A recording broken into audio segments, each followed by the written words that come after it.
Hello, everybody. Welcome back. So, today we're back on the hardcore world, but today is special.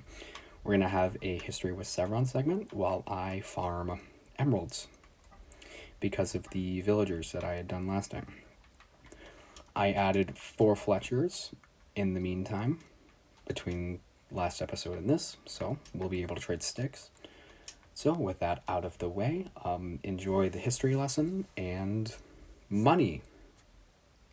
When most people talk about the Second World War, they usually end their talks with the summary of the suicide of Hitler and the surrender of the Third Reich shortly after. And then they will move their talks to the Pacific side of the war and the finishing of the island hopping campaign in the United States. But I think a story that is rarely told comes shortly before the fall of Nazi Germany, the Battle of Castle Itter. So, a little background on the history of the castle itself. Castle Itter was built formally in 1878, but was mentioned as a possible fortress as far back as 1241. It was used as a private residence from 1884 to 1938 during the Anschluss of Austria, where, let's just say, a suspicious vote in the country of Austria led to the annexation of Austria by Germany. When this happened, Castle Itter was leased to the German government for the first 3 years of the war.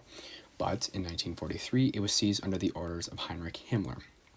It was then transformed into a Waffen-SS prison that would be used to hold French prisoners that were very valuable. Now, before I continue, I'd like to make some distinctions in my terminology of the word Nazi. When I say Nazi, most people are going to think of the German as a whole, the army, the navy, and the whole shebang. But that's not how I'm going to use it. When I refer to Nazis, I'm referring to the Waffen-SS, who were all stout members of the Nazi Party and who were all aware of the atrocities being done. The term Nazi, most of the time, I stressed most, does not apply to the average Wehrmacht, Luftwaffe, or Kriegsmarine, due to the fact that most of these people were either propagandized through their youth to join the army, or just conscripted into joining the military during the war. So, back to the castle itself. Used as a prison. So, as you would kind of guess, a prison is going to have prisoners, and there were a few of them. Some of the most valuable included the former French Prime Minister. Okay, I'm going to be honest with you guys. I'm not looking any of these names up because I don't care, but I'm going to go. Edouard Dallier, French politician Paul Reynaud, know that one. General Marek Gamelin, former Commander-in-Chief Maxime Weygand, and former President Albert Lebrun. So, important people, former president, former prime minister, general, all those guys. Now, I'm going to ask you guys this question. You guys think that somebody's going to want to set these people free? Leave your guesses in your head because I'm about to tell you. The answer is yes, of course. But before that, let's set the scene. On the 3rd of May, 1945, a Croatian who was part of the Yugoslav communist resistance was working as a handyman in the prison. He got out of the castle under the pretext of performing an errand for the commander of that castle. The Croatian took with him a letter seeking help from Allied forces to liberate the people in the prison. About 5 miles away from Castle Itter was the town of Vogel, but it was still under German occupation, so another place had to be chosen. About 40 miles away was Innsbruck, so he set out for that town. After reaching the town, he made contact with the 409th Infantry Regiment from the 103rd Infantry Division. He then asked for help, and they said yes. But after one attempt, the convoy was stopped and because of shelling, and then they had to wait a little bit longer. The commander of the castle left shortly after learning the Croatian hadn't returned.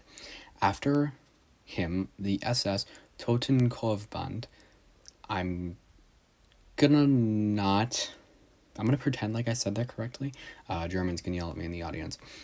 The prisoners then took control of the castle, and they took the weapons left behind, but they did not leave the castle due to the fear of roaming SS patrols still loyal to the regime. They were worried they'd get recaptured.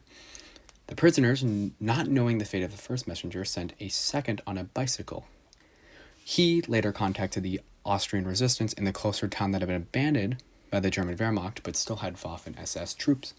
The messenger was taken to Major Joseph Gengel, who, after defying order to retreat, he and his men joined the local resistance and was made head.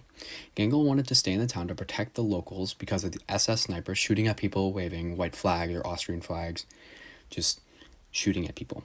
Gengel wanted the American troops to roll into town so he could surrender to them, but with an objective in sight, he walked under a white flag to ask for assistance.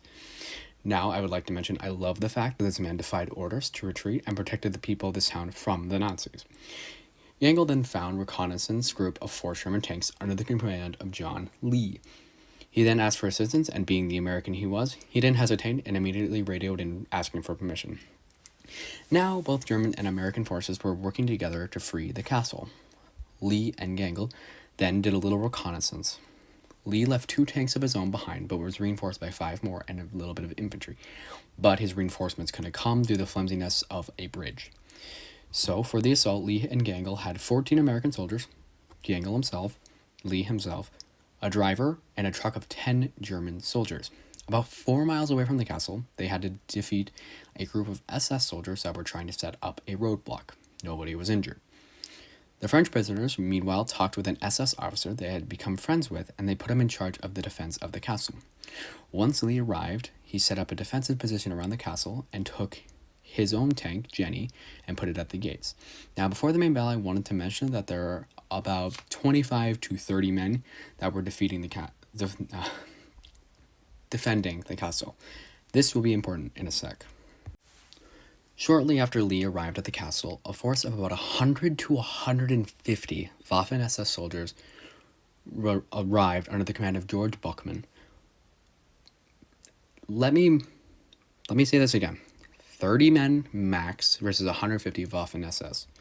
The Waffen SS were very elite soldiers. Not looking good. During the lead up to the battle, Lee had told his French prisoners to hide in the castle because he wanted to keep them safe. But they decided to fight along with the soldiers. During the night, probes were sent against the castle by the Germans. Before the battle began, Gengel was able to contact the leader of the Austrian resistance in Vogel and ask for reinforcements. On the 5th of May, the battle began. The Sherman outside provided supporting fire, but was hit with an 88mm German gun, but nobody was killed. The defenders were holding out for a couple of hours till with Lee's new information that he had hand-delivered reinforcements arrived. When the extra soldiers, the SS was defeated, and 100 SS Waffen prisoners were taken. It's a big number. Now, let's talk about after the battle.